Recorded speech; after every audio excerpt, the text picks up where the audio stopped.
My generation talks about their memories. I talk about my dreams. And I'm going to be the next American Prime Minister of Britain. Come on, Dan Peña. You know who the first one was? Churchill.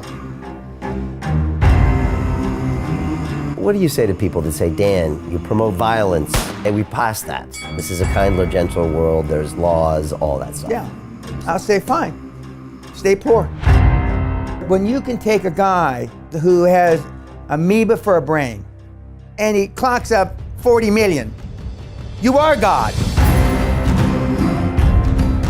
You're turning 74 this year, and you're in more demand than ever. You work hard. I'm high on life, and my testosterone level is off the motherfucking chart. Men aren't what they used to be. We've got pretty shitty role models. You're doing more here than creating wealth, Dan Peña. I know. You give so much back to this species to help get us to the next level. And I do think it's a matter of survival. And maybe you're going to end up saving us as a human race. And then Buddha, Allah, Christ, and Peña, and then we'll just forget those three.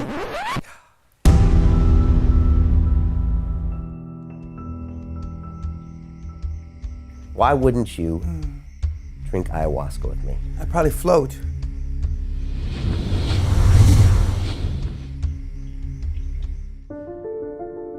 They say that the human race is doomed, that we have lost touch with our true nature, that the media has corrupted us, and that the planet has no future. I disagree. I believe that humanity is full of hope, and that our salvation lies within each one of us. My name is Brian Rose, and my job is to listen, the oldest method of learning known to man. Each week I seek out individuals that are changing the world, people who are living and thinking in a different way. Their stories will challenge your beliefs, make you question your choices, and perhaps inspire you to change. I never planned on doing any of this, but now I can't stop. Join me on this mission and make humanity something we can all be proud of. Love him or hate him, Dan Peña is back. He's the $50 billion man with the castle in Scotland. He's been in my life for the past 5 years. We've made multiple episodes. We made a movie about him. And Dan is basically my mentor. And on this show, he talks about how he created $50 billion of wealth for his mentees. It's really more like $1 trillion. And Dan, he's on fire. He's got William Morris representing him. He's got movies coming out. He's got books coming out. And we really been deep about his legacy. And also, I spoke to Dan about my ayahuasca ceremonies in Costa Rica, where I saw his big head come out of the sky, what Dan is doing for us as a human species. And at the very end, I challenged Dan to do a ceremony with me, and you'll be shocked by his answer. So sit back and relax. It's his best episode ever on London Real, and I know you're going to enjoy it. And behind the scenes at the London Real Academy, we're making some money of our own. We're teaching people from all around the world how to take their passion and turn it into a business the same way I did with London Real. We've got students in over 87 countries. It's 8 weeks. It's intense. I get you uncomfortable, but I show you how to create a revenue-generating business out of any passion. Here's a bit more about what we do.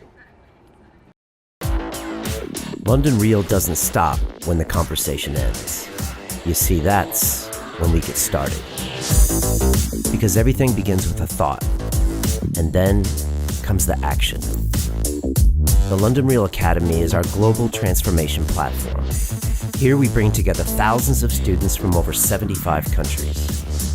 Whether you want to build a profitable business from your passion, or learn to speak to inspire, or broadcast yourself with your very own podcast, or accelerate your life to become a high-performance person, we have the online accountability course and personal mentoring program that will make your dream a reality.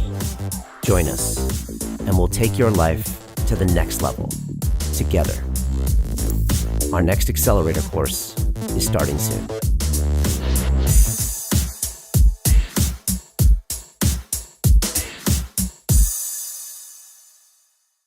This is London Real. I am Brian Rose. My guest today is Dan Peña, the American-born businessman, entrepreneur, mentor, and founder of QLA, the Quantum Leap Advantage methodology, responsible for the creation of over $50 billion of wealth since 1993. Born in the barrio of East LA, you now live in a 15th century castle in Scotland, and for the past 25 years, you've been teaching your mentees and devotees a style of achieving high performance and super success in business and all aspects of life. You were featured in the London Real documentary film, The $50 Billion Man, which tells the story of our complicated relationship over the past 5 years. Our conversations on London Real have been watched over 20 million times. Mr. Peña, welcome back to London Real. Thank you very much for having me.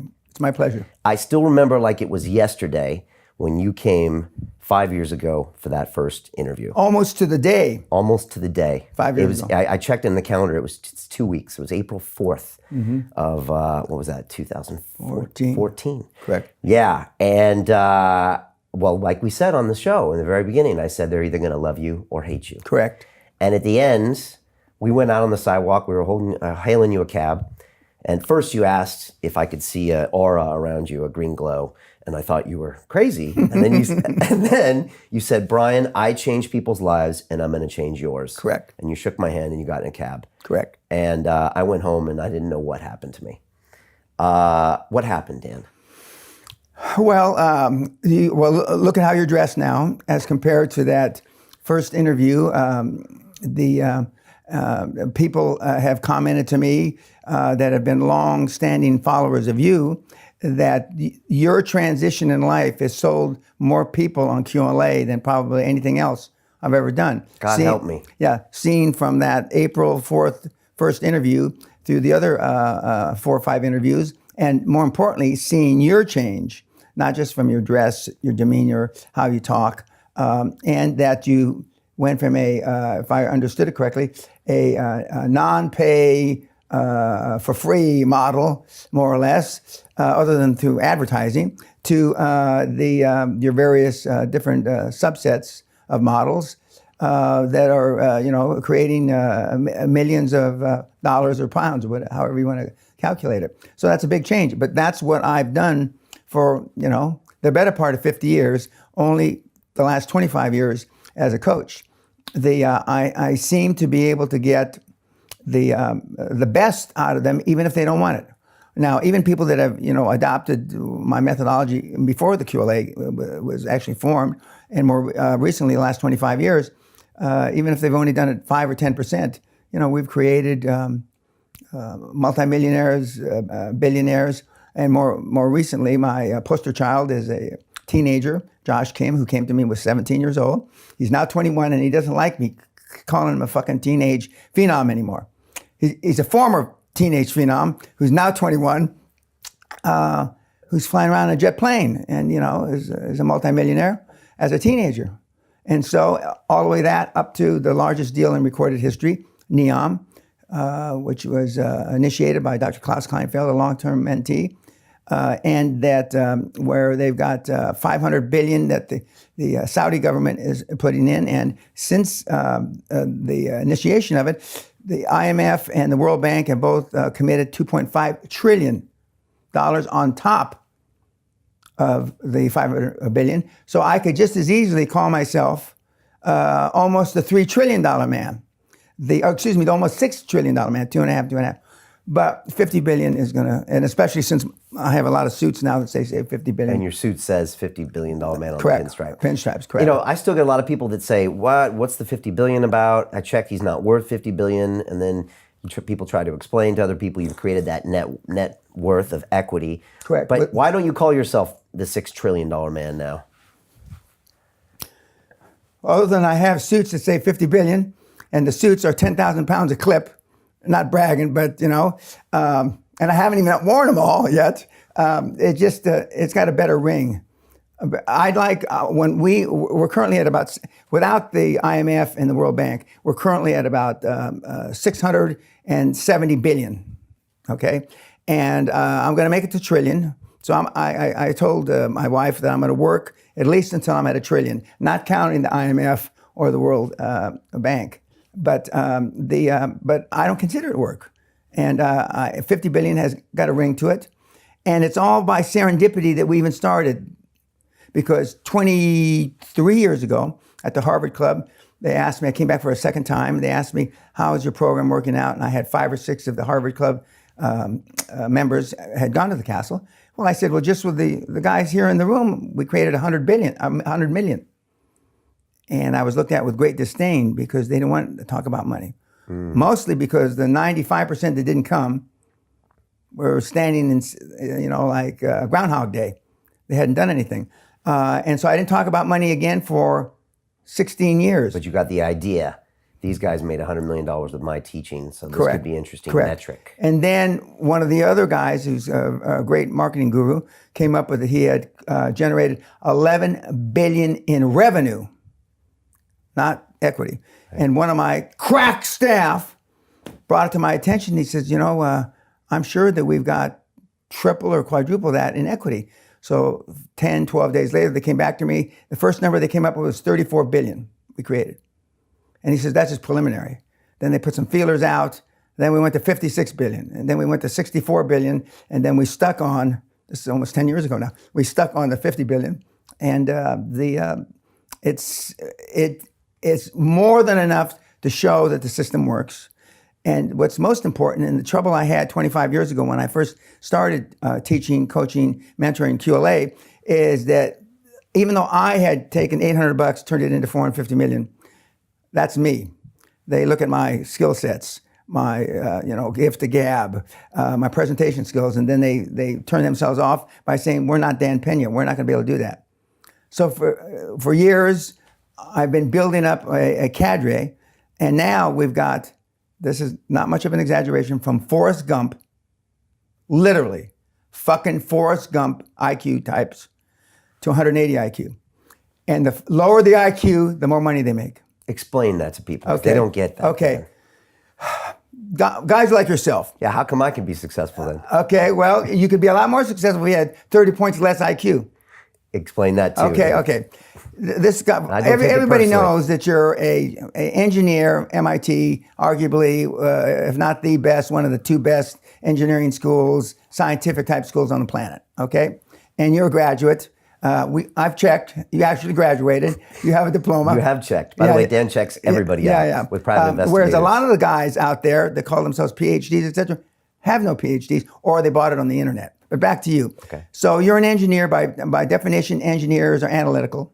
Okay, you get trained to be analytical, and quite simply, if you make a mistake, normally if you're building a bridge, you're building a rocket ship or whatever, a lot of people are going to die. It's just not you. So you're trained to be safe. Train us to be risk averse. Correct, and risk averse, and to get excited with all the details and the numbers. Yeah, it's like porn for us. Yeah, and trained to spreadsheet things to death.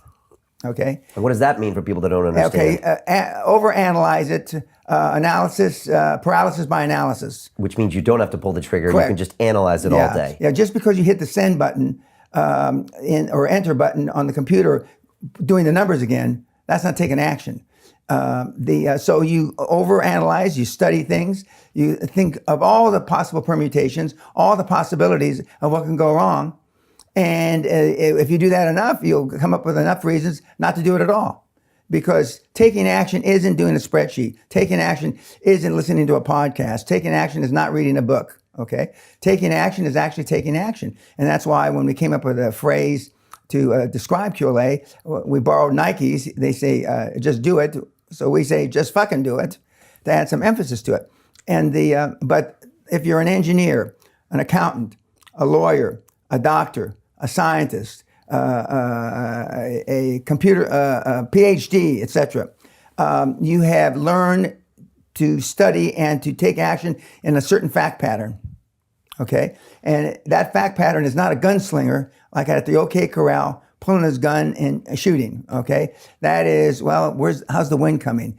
Is the sun at my back or is the sun at his back? How many of them are there on their side? How many? You go through all these permutations. When a good entrepreneur makes decisions a lot based on his gut, okay? You can decide on a deal in 60 seconds. Yeah, sometimes less. And you only have 2 times to make a first impression. One's how you look. 2, what comes out of your mouth, okay? A lot of guys and gals look the part, but as soon as they open their mouth, they are engaging in self-sabotaging activity. And it's quite simple. So I'll see a guy or a gal, and you'll walk up and we'll shake hands, and I'll know this isn't it. I'll look them in the eyes. I can see death in their eyes. I can smell fear. Now, let me back up to the handshake. In 1986, the female hand pressure per handshake was 98 pounds per square inch. Average. Okay. 2016, it's 108. Men, 1986, 114. Men today, 96. 2016, not today. Not that I need that validation that we're turning more to snowflakes. Not that I need that validation that... what does that mean? Well, it means that men aren't what they used to be. Men aren't the guys today, are not the guys that settled the Western United States in covered wagons and they went from the East Coast to the West Coast. Men aren't the guys from the 14 and 1500s that sailed the oceans blue to find various parts of the world. Right, and that's hurting us. In a devastating manner. Because they're not pulling the trigger and not taking action and risks, which is how we survived. Correct. Instead, they are having self-esteem issues. Correct. Because they're being told that you shouldn't be aggressive. The patriarchy is bad. You have privilege and you need to tone it down. Correct. Well, not just tone it down, not have it. Right. And it gets back to athletics. Our 3 children, which are millennials, we're right at the outer edge as our oldest son, but they were in athletic programs in schools just when the no-win, you participate ribbons. And I took them out of athletics. When they were, 12, 13, 14, 15, 16, 20-some years ago, that's when that started. And that was the beginning of the deterioration of my judgment, manly education. Now, so you're fighting back against that. Correct. And so this is a social experiment as much as a business. You're making it sound better than it is. That's not how I thought of it. And that's not how I think about it. But anthropologists, sociologists would say exactly what you just said. In fact, some very bright guys at some of the universities that I've had the privilege of talking at to the students have said the same thing. Right. And if you look at the evolution of the Castle Seminar, which I want to get to, it now features boxing. Correct. And even some of my team here at London Real said, are you serious? And they know you. And I'm like, yeah, for the last 6 months or 9 months, everybody, they box it out in the middle of Correct. a 7-day seminar Correct. where you're wearing suits and ties, being waited on by butlers who used to work for the Queen in Buckingham Palace, finest foods. I've been there. It's all real. And then they punch each other in the face in the middle of it. Correct. Okay. So this is the first time I've ever really seen it from this lens. So you're teaching... And just stopping. Yeah. Of the 24 people, normally 18 will go into boxing. And it's voluntary. It's voluntary. And but the ones that aren't going in normally have some physical deformity or something, something's wrong with them. And we don't advertise that, but 95% or 98% of the able do it.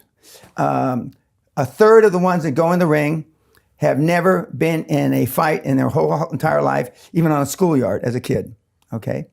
The one that I have on social media where that guy is throwing a right, overhand right, and on a guy, he was hitting a Canadian guy. That's a PhD in mechanical engineering from whatever, the Max Planck Institute in Germany. And he had never thrown a punch. He was scared, trembling before he got in the ring, okay? And he had never been disciplined as a kid. He's never been screamed at as a kid.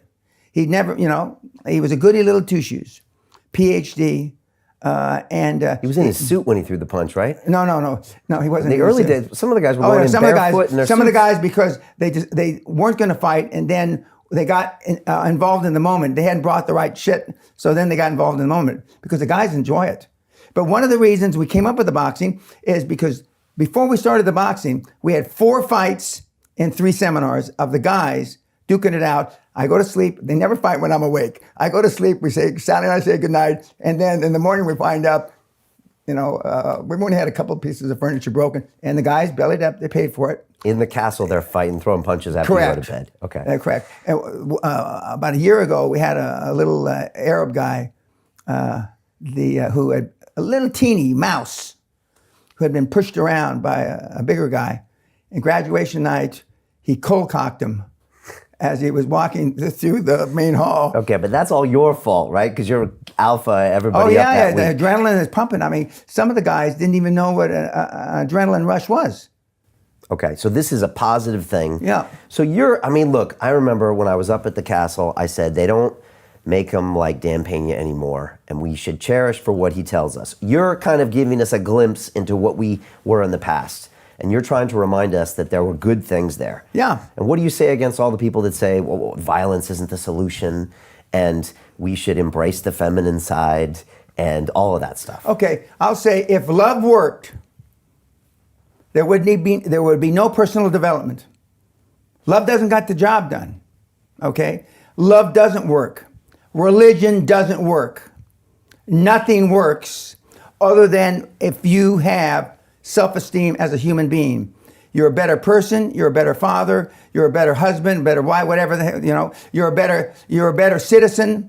You take life more serious if you have self-esteem, if you have self-worth. I said at dinner the other night, Gallup poll did in 2016-17 a study. 86.6% of the people on the planet, of the 7.6 or 7 billion, are unhappy. They've locked out. They're not looking for anything in life. And I say I'd like to find the 13%, because most people are living hand to mouth. Most people are living paycheck to paycheck. Okay, that's why your programs are so successful, because you give them alternatives. Okay, that's why Dan Logue's programs are so successful, because he gives them alternatives, and the alternatives aren't being taught. When I was at these various universities I've had the privilege of speaking at, one of the first questions I ask is, how many classes have you had in buying a business? How many classes have you had in selling a business? No hands go up. How many classes have you had? This is the business schools. Right. How many classes have you had in leadership? None. Except for Naval Academy more recently, none. Well, then how in the fuck, what are they teaching you here? If you don't know how to buy a business, sell a business, and you can't lead the people, but they're not being taught.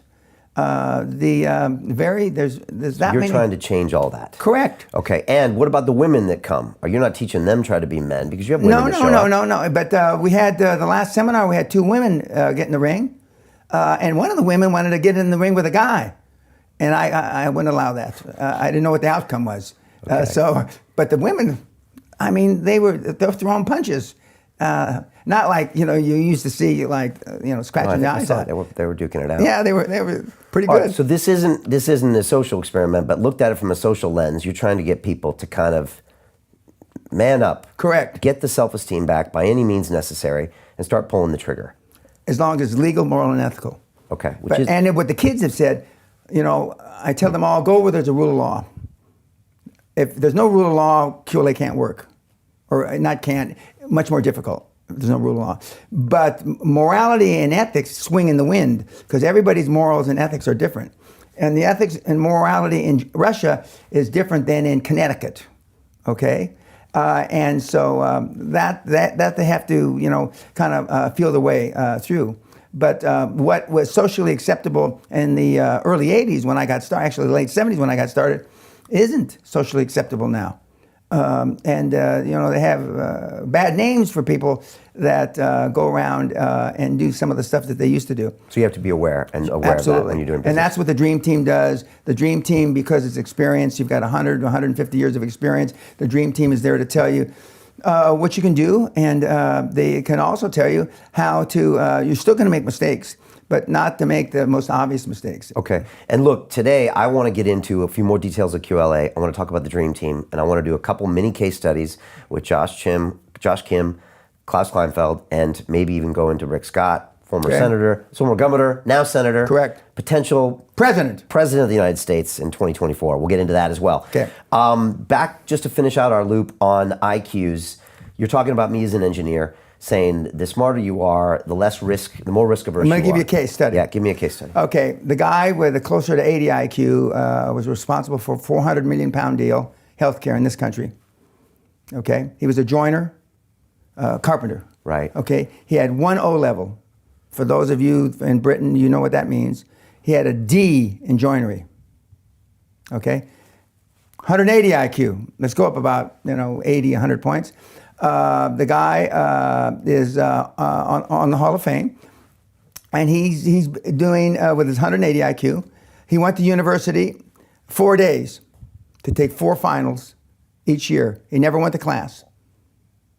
Graduated top of his class, and also computer science engineering. Okay, and he's doing 10, 20 million euro deals, and he's never even come close to a 400 million pound deal, because the computer scientist, you talk about fucking analyzing it. I mean, he's waiting for on the 29th of February, all the moon and everything to be juxtaposed, and so he doesn't pull the trigger. Whereas the carpenter, he just jumped on it like like stink on shit, and just was persevering, just kept driving, and until the deal got done. Okay. So QLA works better with people that don't overthink it. Correct. And you said, I remember you said this to me, you said it takes the longest time for engineers to get it. But once they get it, they implement it more effectively than other people. Correct. And why is that? Because there are advantages to the skill sets of the engineer.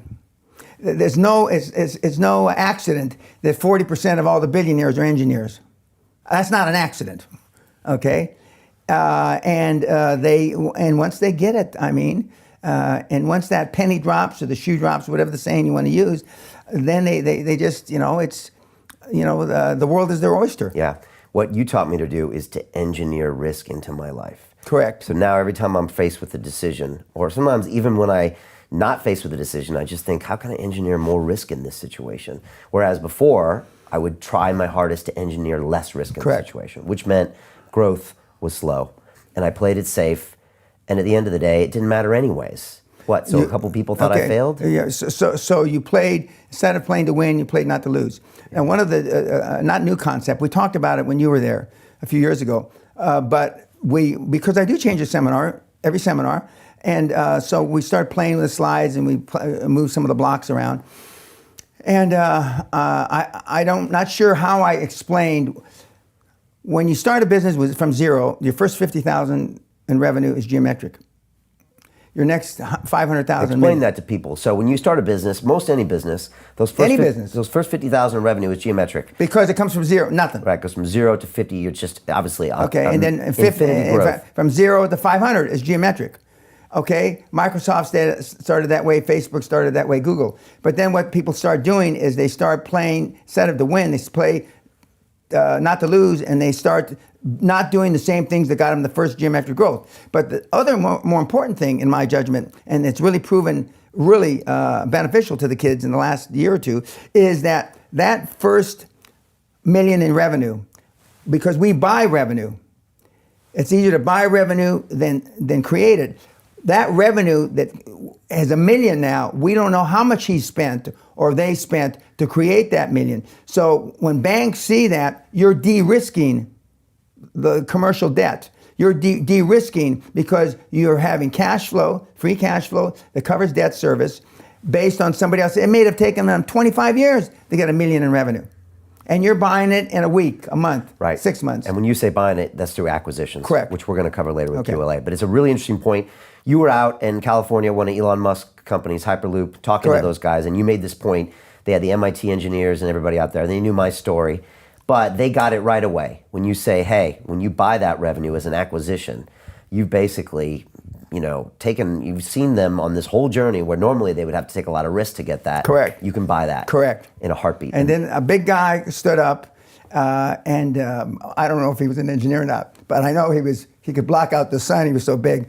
And he said that I've seen the transition, and for those of you in the audience that haven't seen the transition of you, Brian Rose. Yeah, Brian Rose. Me. Okay. Yeah, and he he Caltech said, guy or MIT? I don't know. Okay. I don't know. All I know is of course, then the other guys,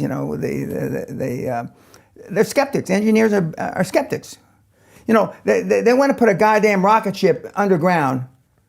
A million things can go wrong with that thing, right? Yeah. But all of a sudden, they're optimistic. They're optimistic. But about me trying to explain buying revenue, well, I don't know.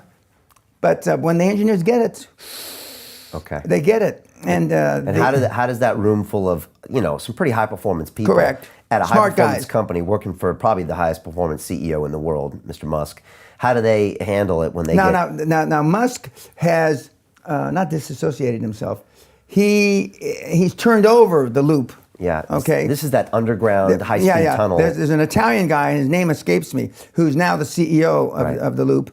And but I mean, they understood. In fact, they want me to speak. They're going to do every third or fifth Saturday. They get together. They rent a movie theater, and 5, 6, 7, 800 of them come together. And so I'm going to get my schedule in the next few months so I can go speak to them on a Saturday. But they understood the deleveraging immediately. They understood that it took the risk away. Right. Okay. And we'll try to get more into that later as far as that concept of buying revenue. I want to talk about how busy you are, because you've been going around speaking with, you've been talking directly to the Navy SEALs, the Naval Academy, places like Hyperloop, big universities. You also have 12 events at the castle this year, correct, right? Including hardcore, 1 or 2 hardcores? 1 hardcore, 11 regular. I mean, that's the most you've ever done in a single year. You're turning 74 this year. Correct. And you're in more demand than ever. Correct. From a younger audience than ever. Correct. And you're making more money than ever. No. I mean, for them. More net worth. Oh, absolutely. In fact, I looked at it before I drove over here. 51% of my demographics comes from 15 to 34. Okay. Call it 50%. Okay. Okay. 15 to 34. And even though the 15 to 25 is only 20%, they exist when 10 years ago they didn't. And the 40% is from 25 to 34. So, as I said at dinner, my demographics have gone upside down. And it's because the young kids, don't want to make the same mistakes as their parents. And as I told you, when I asked the audiences, and I asked the Hyperloop guys, how many of you would want your kids to be like you? One guy put his hand, well, parts of me. I don't mean parts of you, okay? Next, how many of you would want your kids to be like your grandparents? The same guy. Parts of my dad, parts of, meaning no. Nobody. I mean, and so, and what yet. What does that mean? What does that mean? Well, that means that for the most part, subsequent to the Second World War, my dad's generation, we got pretty shitty role models. We're not proud of what we've done. No, we're not. I mean, I wanted to grow up and be just like my dad, and I know my kid brother, same thing. He wanted, I thought all fathers were alpha males. Because my dad, not that he hung, but the guys that he was associated with were either World War II and Korean veterans, like he was. These guys were, I didn't think of it that way. I mean, but they were fucking hard ass. Right. And for people that don't know much about Manny, your dad, brief synopsis on what he was like and who he was. Well, he invented tough love. He was hard as nails. His dad passed away before he was born, a couple months before he was born. So he said, well, the Navy and the military made a man out of me, so he raised me as if we were in the military, even way before I went in the military. So he volunteered for 2 wars. I volunteered for 1 war. My dad, when he retired his first career as a 28-year-old veteran of the Los Angeles Police Department, had 702 days statutory leave he hadn't taken in 28 years. Now, if you do the maths, as they say in this country, that means he never took a fucking day off in 28 years. I.e., there was a 26-year period in my life, I worked every single day, including the day I got married. 26 years. The day you got married? No, I worked some the day I got married, okay? And but it's not work for me. My dad loved what he did, and I love the results of bringing people across the goal line and allowing me to call myself the greatest of all time vis-a-vis creating wealth through equity.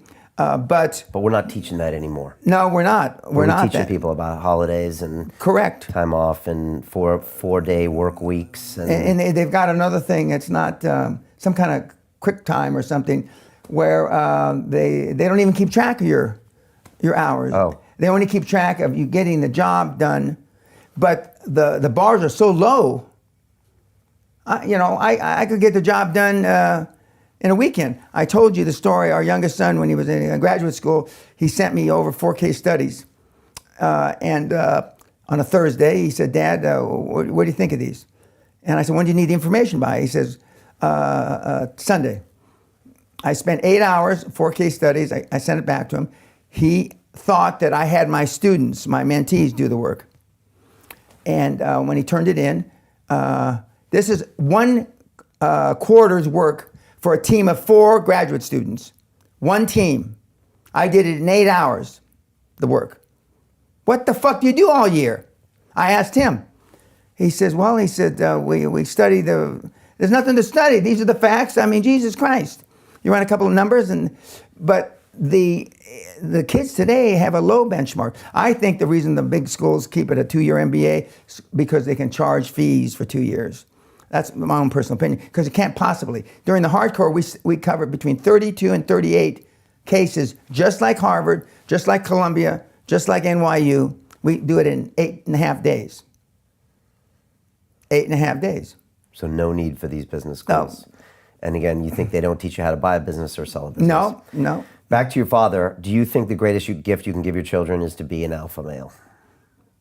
No, the greatest gift you can give to them is make them accountable for their life in all aspects.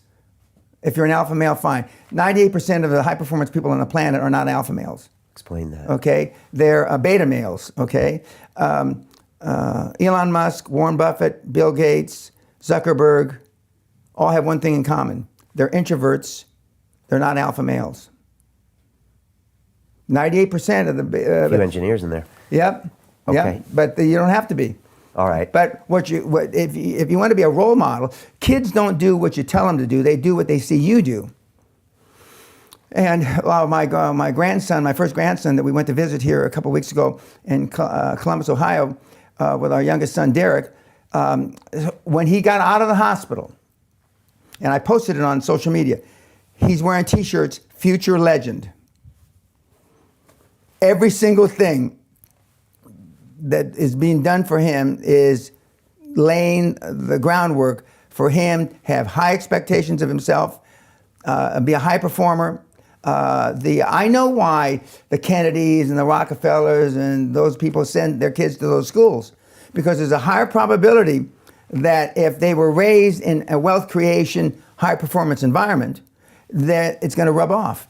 Show me your friends and I'll show you your future. Right, and it's just expected. Correct. Especially the Kennedy family. I mean, if you're a Kennedy, you got to step up and do something in that Correct. family. You got to run for office, you got to take risks, and you got to be a part. So the same thing happens with your kids. So expect high performance out of them. Correct. Demonstrate it yourself. Hold them accountable. Correct. And that's what your dad did to you.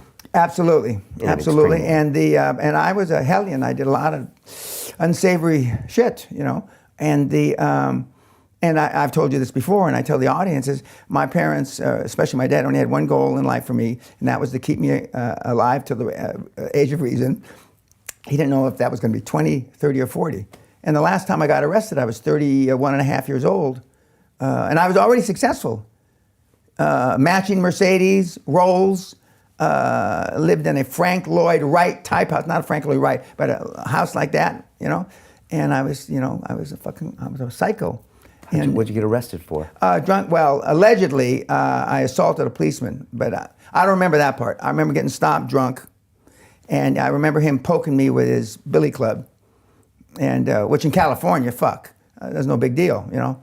And I might have taken the billy club away from him, but I don't recall that really. That was the last time you were arrested. That's the last time. That's also I stopped driving. Okay. I've had drivers ever since. Because I still like to drink, especially then, and I'm not going to drive and drink. So, and you forget. No. Did I know I was drunk? Yeah. The officer stopped. I was driving my 450 SL Mercedes, brand new, okay, with my right tire. You know how there's a kind of like a ditch on the side of the freeway? Mm. My right tires were in that, and I'm driving 4 or 5 miles an hour, okay, with the top down. And yeah, I would pull you over. Yeah, he pulled me over, and in court, because went to court, the cops say we didn't want to jump in the car because he wasn't listening to us, because I was just drunk, and we didn't want to step in front of the car because we get run over because he was just driving along. But yeah, so I don't need to drink and drive. Okay, I want to talk about, so this year, 12 seminars at the Castle, and I mean, these things are no joke. I mean, it's 8 days, right? You're going, I mean, you work hard. Yeah. You're going all day, 8 hours of instruction. Then you got meetings at night for another 3 hours or 4 Correct. hours. You're hosting dinner. Correct. I mean, it's a lot of work for you. Correct. You go dark, so you know. I mean, I can't. I'm up before them, and I go to bed. Go to bed more than later than everybody, but most of the people. But the first day, I say by the sixth or seventh day, you're going to be tired, and I won't be. I get more alive and more alive and more alive, and I do. I get more alive and more alive. By the sixth or seventh day, I mean, I'm more energetic or more psycho than I was the first day. Because the QLA seminar is like sex. It all comes at the end, okay? You know, all the points come together. All the dots are right in the last 5 or 6 or 7 hours. And so I'm more wound up about that, because I know the better I present that, the higher the impact, the more it'll resonate. And, you know, occasionally, you know, I don't feel like that. But Alistair Cook, the great BBC presenter, told me 30 years ago when I first came here, being a high-performance professional is doing the greatest job when you don't feel like it. And so I drive myself. 12 seminars this year. All the kids are coming to your castle because they want to know how to get the fucking money. Right, Dan? Why don't you tell us? Okay, well, I have a link on my site, free. How do you get the fucking money? It lists the 14 sources. Will money solve my problems? Huh? Will money solve everyone's problems? No. Okay. The only thing money will do, it'll allow you either to dig a deeper hole that you're already in, or somehow catapult you out of the hole. Okay, out of the hole. And and most of the kids that do it are able to get out of the hole. How? But part of the reason that they're in a hole is, show me your friends, I'll show you your future, your family. When you're raised, the first 7 or 8 years of life is when self-esteem is built. Who you're around the first 7 or 8 years, mom, maybe a dad if he's not working or not traveling, older sibling, a grandparent, right? Yeah. They know nothing about training high-performance people, okay? Very low probability they're high performance. Correct, low probability. Now, if you're Steffi Graf and Andrew Agassi, and they're your parents, and there's a high probability you can be a world-class athlete. But other than some examples like that. And then after you've built that... Nobody wants to hear that. No, I know that. Like you told the whole premiere of the $50 billion man that your parents fucked you up, and that's the reason why you're all low performance. You should have, drained down your mama's leg instead, but nobody wants to hear that. No, I know they don't. Doesn't make it not true. Doesn't make it not. Okay, so if people can accept that, then they can move to the next step, correct. Which is how can I fix correct. it? And then, so now you're adolescent, teenager, show me your friends, I'll show you your future. Most of us, when I say us collectively, not me, most of us are attracted to people that are like us because we fit in. We don't want to be a sore thumb, either on the upside or the downside. I've seen kids, looking back in hindsight, that were high performance, but wanted to hang out like with the hoods, right, or the greasers, they used to call them, I think. And this guy's got 170 IQ, ultimately went to Stanford or MIT, and he's hanging around. They used to comb their hair in DuckTales, back in my day. I don't even know exactly what that means, but the hair comes down anyway. And then he winds up being a medical doctor from Stanford, you know. But he went through that phase because he wanted to fit in. So we're attracted to people that we're more in their and our comfort zone together. What QLA teaches is to teach you how to get comfortable being uncomfortable. And, you know, most people don't want that. So simple to say, so difficult to do. Oh, amen. Because subconsciously, your brain is always trying to get you comfortable, and it will tell you any story as to why you shouldn't go do that. I don't have the money, I just got married, I just got divorced, I just got kids, a Brexit, blah, blah, blah, blah. It's constantly trying to convince you not to take the risk. Correct. And the irony is that you can always come up with a reason. And then once you're successful, whoever said it's hard to get successful, but it's harder to stay successful, was some sort of genius, because it is. Because now are you going to be a one-trick fuck? Did you do it one time? You know, was it just by accident? So I'll sit on my assets, and I'll covet my assets, and I'll do everything humanly possible to play not to lose instead of playing to win. And you see that all the time. Oh, people come to your seminar, I want to be billionaire. And then they make 10, 20 million bucks. I never hear from them again. Why? Never hear from them again. Because they'd rather just sit back. I mean, and you know, I don't know how $20 million or 20 million pounds can change anybody's life, but it does. I had a guy make 4 or 5 million pounds. I didn't hear from him from 2004 or 5. He wrote me a letter on HSBC letterhead, signed by the vice chairman of the company, saying he had proof of funds in his bank account, $840 million. So he kept going. Yeah, but I mean, you know, we've got a number of people that have made, you know, a lot of money, but part of the deal is if you don't want me to share it, I won't. But when they're dead, that's obligation. I'm not suffering under that obligation anymore. You know, I'm going to be screaming from the high heavens. So you're yeah, we've got a couple of German industrialists that are, you know, I wish them a long life, but if they don't have a long life, you know, my numbers are going to go up dramatically. And so, just to be clear, the money isn't going to solve your problems. No. But, man, I think this is a good point to make. The pursuit of getting that money, or the actual getting that money itself, is going to change your life so much. You'll be going into the risk, changing your peer group, getting uncomfortable, working hard at something. That in itself is potentially going to make you a better person. Yeah. Increase your self-esteem. Right. You say guys walk into the room, they look 6 inches taller after they've done their first deal. I told you about Roberto. He asked me, he's from New York, no education, and he's in retail software business. And he said his benchmark was going to be, it's going to cost me $20,000. What kind of return of investment can I expect? Or is the average? I said, there is no average. 10 months after he left the seminar, he closed a deal where he made $30 million on the $20,000 investment. He kept $20 million, and he gave $10 million to his team. That's highly unusual to give $10 million bucks to your staff, but he did. Okay, but based on the 20 million he kept, he made 1,000 times on his money in 10 months. And I mean, he's not the best deal we've had. We got a guy who bought 5 hotels. I keep saying hotels, hospitals last year, and he used to make 35,000 euros a year. And he's coming back to the seminar next month. And he's worth today. He's worth, depending on the multiples, between 40 and 60 million euros. And he's a nice guy. And in fact, I mentioned to you last night, Dan Loke is coming to the seminar in August, bringing some of his ninjas with him, and because default's a bitch. Because let's just take you. These guys all think you're Jesus Christ superstar. I don't know why. I don't either. Believe me. Okay, but they do. And you have a tremendous following. You got a lot of kids. And I call you all kids, as you know. You got a lot of people. And it's easy to slip back into, I'm not going to push myself.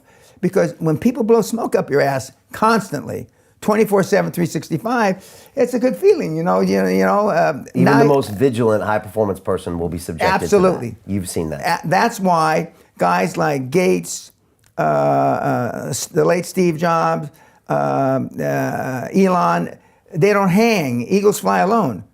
When it's hard for the birds that are flying at 10,000 feet to blow smoke up your ass when you're at 25,000 feet. And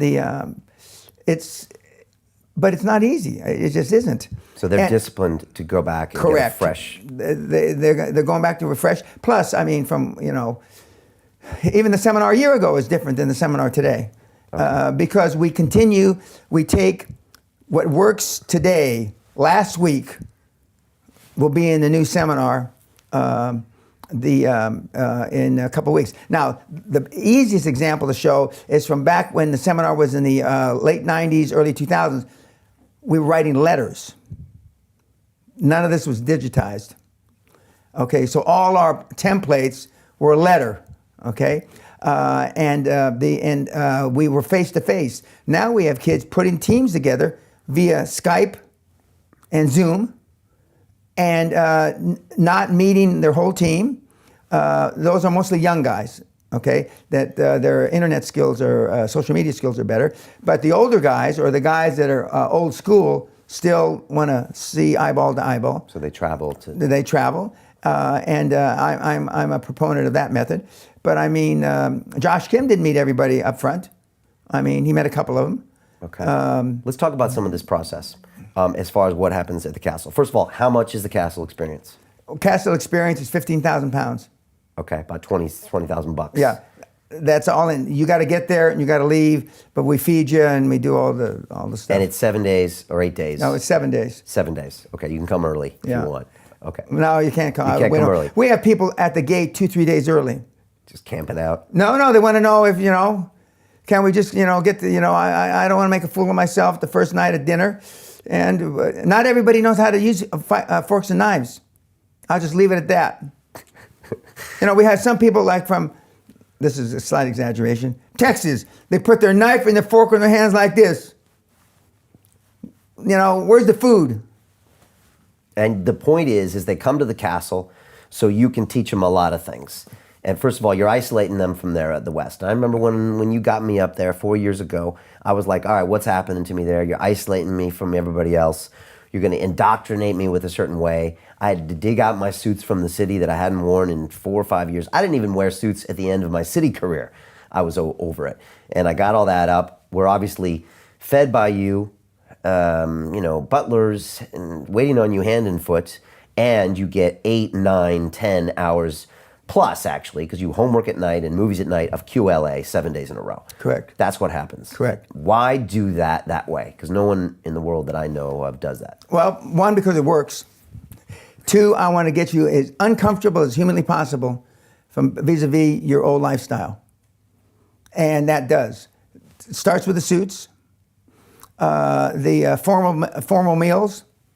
Certainly nobody, we've only had one guy in 25 years that ate like that every day, and he was a bastard great-great-grandson of a pope who lived in a big 300-bedroom palace outside Rome. He's the only guy that's ever come through the seminar that was not uncomfortable for. We drive you the 10, 12 hours a day, as you alluded to. We have homework. Most of the guys, in fact, I don't know anybody that has a 2, 3, 4, 5 day seminar that has homework at night. Everybody's out getting fucked up, drunk, whoring around in the city, wherever it is. And I read the homework, and based on at lunchtime the day after the homework, you turn in your homework, and now I read it during lunchtime of the following day. And if I don't like the answers, I can either throw you out. If you're taking it, for granted, the gym privileges, there's rarely any time for the gym. But if I don't like one guy's homework of the 24, no gym privileges tomorrow. If somebody's late to class, no gym privileges. If you're late to a meal, no gym privileges. Okay, and we hold you accountable. And you're accountable when you fuck up. You're fucking up the other 23 guys. lives, guys and gals. And peer pressure is good. Peer pressure is good. Peer pressure works.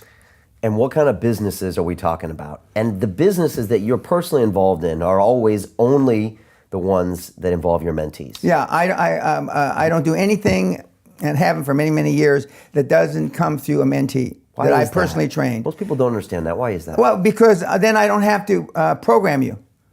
You know, I know what works and I know what doesn't work. I know private equity doesn't work for you. It works for the private equity guys. I know commercial debt, where you're not being diluted in the ownership, works. I know you can fund things with commercial debt. I know interest rates are the lowest in 5,000 years. Okay? So I know all that, and I don't want to have to reprogram some, cowboy from Belarus or from West Covina to explain to him. And because you've seen, because during the class we have normally 2 to 3 webinars per seminar day that are from guys that just left, that are in the trenches showing you how to do it. And we have like one alpha male guy, and there are not too many of those. And then we've got some little nerd who wouldn't say shit if it was in his mouth. And then, and we give the whole spread of personalities. And you get them on a video, and they're in their office, they're 4 or 5 months in, they're like, look, this is what I'm doing. This is my dream team. Correct. I'm rolling up these companies. This is what I'm struggling with. This is what I'm not. And almost always they say, I know Dan doesn't need any validation, but it was like deja vu from the webinar that we saw 5 months ago when I walked into the PricewaterhouseCoopers office. I mean, there were 5 partners in there. The more partners in a meeting, the better they like it. I had my script, and our board has taken the decision to review all our professional relationships, including accounting, law, and banking. And how can PwC, how can KPMG, how can BDO assist us in our growth? You've sent them an executive summary. You're going to dominate whatever it is, the industry you're in. You've got a board, a dream team of 150 to 200 years of experience, $25 billion of deals, 100 or 150 deals, whatever. And you're following the script. You're following the script. The QLA script. Yeah, and there's only 4 or 5 questions. It's like a politician. Politician has 3 talking points normally, maybe 5 if he's smart. No matter what question you ask the politician, it's one of those 5 answers. We're no different. We got 5 answers to 1 million questions, okay? The board has taken the decision, and the words are a little different in this country. The board has taken the decision. In America, you don't say the board has taken the decision because they don't know what you're talking about. Take what decision? We've decided to in American. Okay, so you give them that recipe on how to do it. Correct. And they see in real time the people executing it. Correct, and we give them 3 to 5 of those a day. Then more recently, since Josh just got there in August, we retaped interviewing process. How do you interview a chairman? How do you interview a potential seller? And how do you interview a financial institution? And we've got Josh, and I play the bank, or I play the seller, or I play the potential chairman, and he sits there, it's on in film, and he shows how easy it is. And most of the kids, because the scripts are only 6-7 minutes long, that's it. That's with questions. And as Josh says, and this is online on social media, after 3.5 years, 95% of the things I worried about still have not happened to me, and I've made 4 acquisitions. What was he worried about happening? Well, he looked young. He was 17. He looks 10. His age has only come up once, and it was about 6-7 months ago.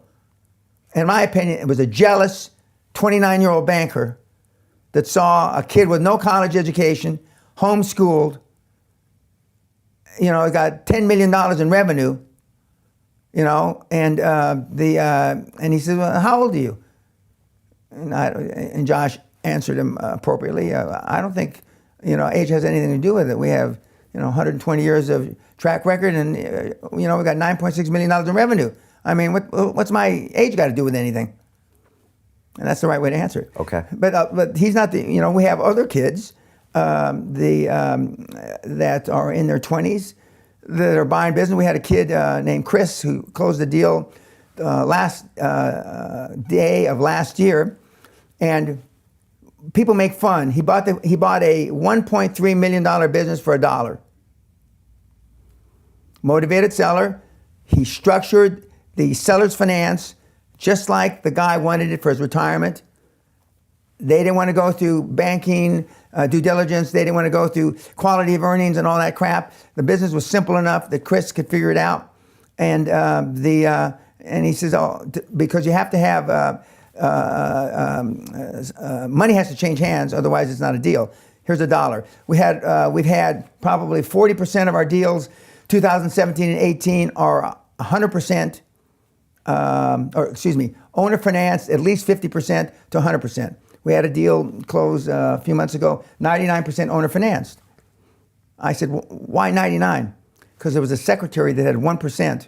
And you had to buy her out. Yeah, and she didn't want to buy out. What industries are we talking here? What is the big thing that you push? Healthcare is hot. Okay, Josh is in healthcare. Correct. Kind of low end, yes. low price healthcare. Telehealth is super hot. Okay. Where you video call health. Correct. Yeah, okay. But cybersecurity is that going to stay hot? Telehealth. Yeah. Okay. Yeah. Cybersecurity is the hottest of all. Still, but now instead of buying them at 4, 5, 6 times cash flow, you're having to buy them for 8, 10, 11 times cash flow. But then you're using more owner finance. Now, virtually everybody that's listening to this has heard in America or here in Britain, no money down house buying. No money down. Everybody knows that. This is the same principle, except it's no money down company buying. Explain that to someone where they don't understand. You've got a $100,000 house, okay? You're old, you want to move to Miami, it's too cold here, whatever. Okay, I say fine. Let's say the house is $100,000. I'll give you $125,000 for the house. I went 10 years to pay. First year, no interest.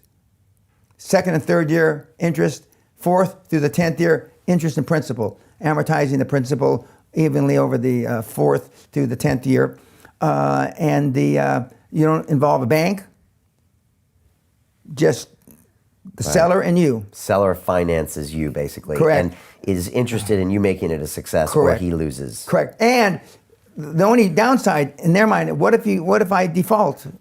Then he gets the business back. You get it back. Right, which he already had anyways. Correct. Because nobody wants to buy it. Correct. Okay, and that's and big. it's working like a charm. And they're buying revenue, just Correct. like that. And if it works out, great. And if it doesn't, they get it back. I mean, last 2 years, we have not turned back any businesses. Okay. What else? I hear you're in the weed business. Thinking about it. I'm a chairman of a cannabis company in Canada. What's that business like? Well, we're doing it from the growing distribution, but not distribution mainly in Canada, but worldwide distribution, because there's 34, 35 countries that it's already legal 100% across the board. And the margins in guys that were buying up cannabis assets 2 or 3 years ago when it was at $5,000 a pound, it must be a pound, $5,000 a pound, it's now down to $1,400, $1,500 a pound because there's been a plethora of overdevelopment. Right. But we put together a distinguished board in Canada. I'm the chairman, and we've got some guys that have been in the business. We've got a couple of politicians, and the well-known, respected politicians, because on October the 18th of last year, Canada across the country made it legitimate. Right. Okay. What other businesses? Anything else? Internet, telco is still hot. The dental practices roll up, veterinary practices, chiropractic practices, pharmacies are good gross margin businesses. Josh is in the bedpan business. Correct. No, he's actually a step away from the bedpan.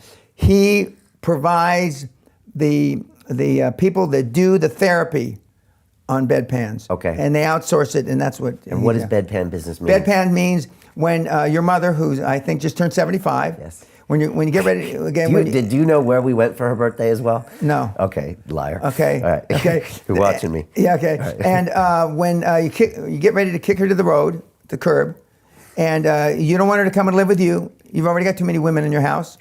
Okay, you go find. I hope she's not watching this. Okay, Mom, I'm not going to do this. Okay, there are homes from $35,000 a month where they have country club, Olympic pools, tennis courts, golf courses. Okay, down to 1,500 pounds a month. Okay, where they've got 4 old people, with false teeth in one room. In one TV. Yeah, one TV, and a doctor comes around once a week. Okay, and even though they don't have a bedpan, but you realize whoever's watching this, we go from diapers to diapers. Old people normally wear diapers, and so your bedpan, and that's what they use at night because they're not strong enough to make it to the toilet down the hall. Okay, and that's a business, and you can roll them up. Oh, shit. Okay. Pun intended. It's a great business. Right, and you've always been talking about healthcare. Correct. And speaking of it, so Josh Kim is in that business. He came to you at 17, and he started rolling up these businesses, which if people don't understand, it means buying a bunch of independent ones and bringing them together under kind of one brand, Correct. Scaling them, potentially Correct. selling them to someone else. Correct. And getting, what do they call it? An economies arbitrage. of scale. Okay, arbitrage. but we're buying them at, let's say, 5 times cash flow, and we're selling them to strategics for between 10 and 15 times cash flow. So we're making 5 to 10 times cash flow just on a turn. Right, just on like a the turn. money. And if you're fortunate enough to take it public, and there's downsides to going public, I mean, you could even get 18 or 20 times. Okay, what do you think about the rehab business? That's getting big in the Oh, States. yeah. Substance abuse. Yeah. Rehab is hot. It's hot, right? And it will be for a while, Yeah. probably. With the Yeah. opioid And crisis. all the guys from Wall Street are retiring to these rehab places. Not Why is- all. That's exaggeration.